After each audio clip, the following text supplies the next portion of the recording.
की आपल्या पोलिसांना उत्तम घरं मिळाली पाहिजेत आणि त्याकरता आपण पोलीस हाऊसिंग कॉर्पोरेशनला प्राधिकृत केलं, त्यांना निधी उपलब्ध करून दिला आणि मोठ्या प्रमाणात संपूर्ण महाराष्ट्रामध्ये प्रत्येक जिल्ह्यामध्ये घरांची निर्मिती सुरू केली आणि अतिशय चांगल्या पद्धतीची घरं, कारण आपण जुन्या जर पोलीस लाईन बघितल्या तर अनेक वेळा अर्थात त्या काळात कदाचित ते ठीक असेल, पण आज जर आपण ते बघितलं तर आमच्या पोलिसांना त्यांच्या कुटुंबियांना अशा परिस्थितीमध्ये राहावं लागतं की जे मला असं वाटतं की अगदी अमानवीय अशा प्रकारच्या कुठल्याही व्यवस्था त्या ठिकाणी नाहीत. अशा अनेक पोलीस लाईन मी स्वतः देखील त्या ठिकाणी अनुभवलेले आहेत आणि म्हणूनच आपलं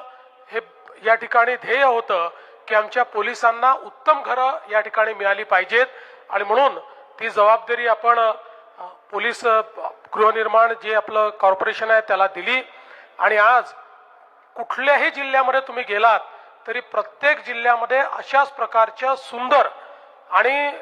चांगल्या ॲम्युनिटीज असलेले पोलीस क्वार्टर्स हे आमच्या पोलिसांकरता, अधिकाऱ्यांकरता, विविध स्टेपवर जे वेगवेगळे अधिकारी आहेत या सगळ्यांकरता बांधलेले आपल्याला पाहायला मिळतात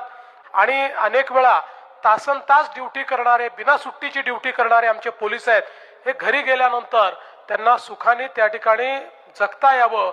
या दृष्टीनं याचं सगळं प्लॅनिंग आपण केलं आणि मी श्री बिरारी यांचं देखील मनापासून अभिनंदन करतो की अतिशय चांगलं बांधकाम त्यांनी या सगळ्या इमारतींचं केलेलं आहे.